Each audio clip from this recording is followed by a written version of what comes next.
Hello everyone, this is Ian from the Reaper Rocker and welcome to Tales from the Underground.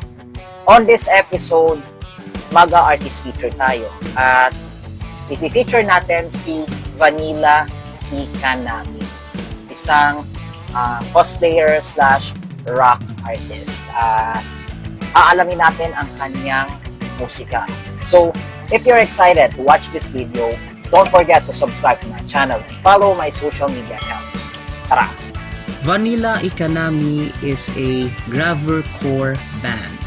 The band composed of Scarlett on vocals and guitars, Louie on guitars, Ryobi on bass and backup vocals, Gab on drums and backup vocals.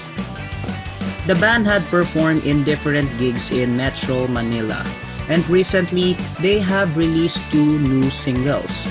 The first one was Say Sex Latex, released on August 2nd, and Come Tribute on November 1st, which had a positive feedback from the fans.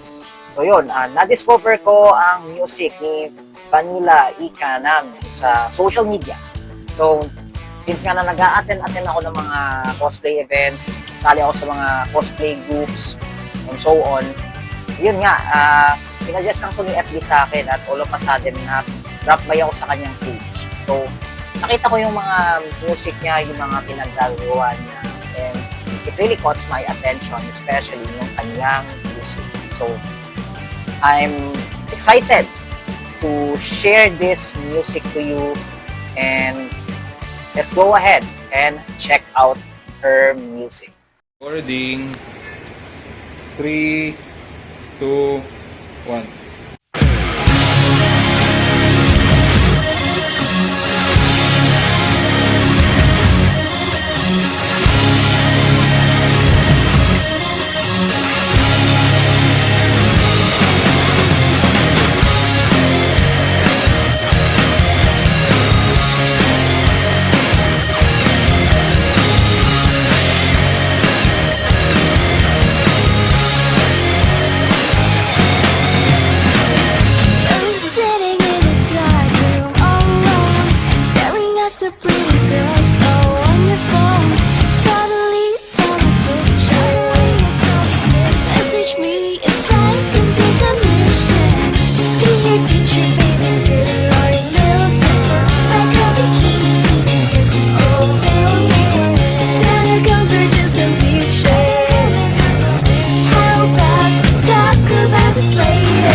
Alright, so that was Vanilla Ikanami's Come Tribute.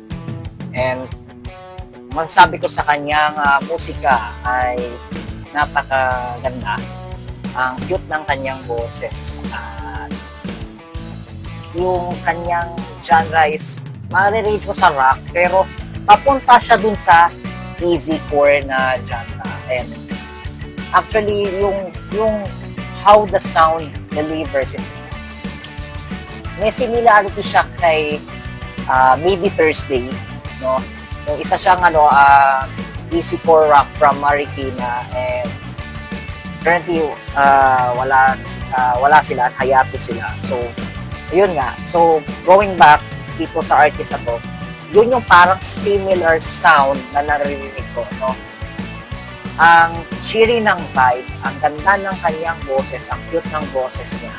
At the same time, yung tunog ng kanyang instruments is rock na may pagkahalo ng elements ng pop punk at saka ng easy core. So, that's the best description that I could describe on her music. Tapos yung lyrical content niya, may pagkatubero.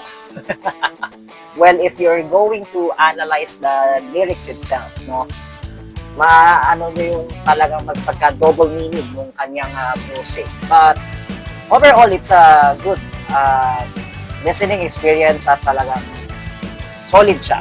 I'm looking forward na makilala tong artist na to in person at mapanood ng kanyang live performance, no? I know that her music is actually one of a kind, and also makapag-perform din sa mga iba't ibang gigs, especially sa underground scene. Why not, no? Magkaroon pa sila ng collaboration with Cubero. So yun, let's see, no? At sana talaga makakilala ko siya in person. Hopefully, supportan nyo ang kanyang social media accounts at subaybayan natin ang kanyang musika. Let's check out the mosh spots that we could visit for the following days.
Alright, so that was all for the video for today, and let me know in the comment sections what's your thoughts on Vanilla Ikanami's music.